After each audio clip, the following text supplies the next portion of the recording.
സിനി രഘുനാഥ്.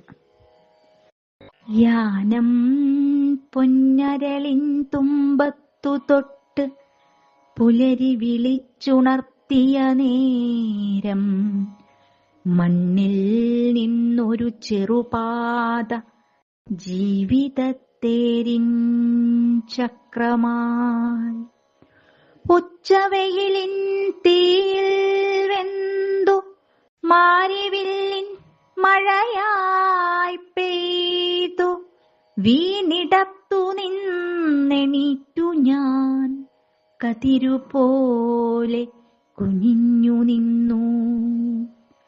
അരയാൽ തണലിൻ കീഴിലിരുന്നു അമ്മപ്പാട്ടിന്റെ താലോലം കേട്ടു. നീർച്ചാലിൻ നെഞ്ചിലാടിയ താരകക്കൊമ്പുകൾ തലോടി നിന്നു. മണ്ണിൻ ഗന്ധം ചാലിച്ചു വന്ന നിലാവു പൂത്തരാവുകളിൽ ഒറ്റ മനുഷ്യന്റെ നെഞ്ചിടിപ്പിൽ 1000 സ്വപ്നം പുത്തുലഞ്ഞു.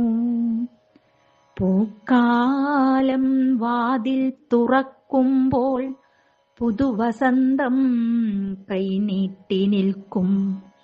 ഇനിയും തീരാത്ത യാനമിതാ സ്വപ്നത്തേരിലേറിപ്പോകുവാൻ.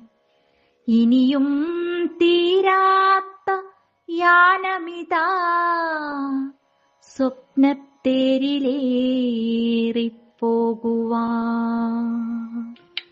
ഭ്രാന്ത്. ബന്ധുക്കൾക്കോ അമ്പലത്തിനോ കാശ്. കഥ ഭ്രാന്ത്. രചന അനിൽ മണ്ണത്തൂർ. അവതരണം രവീന്ദ്രൻ.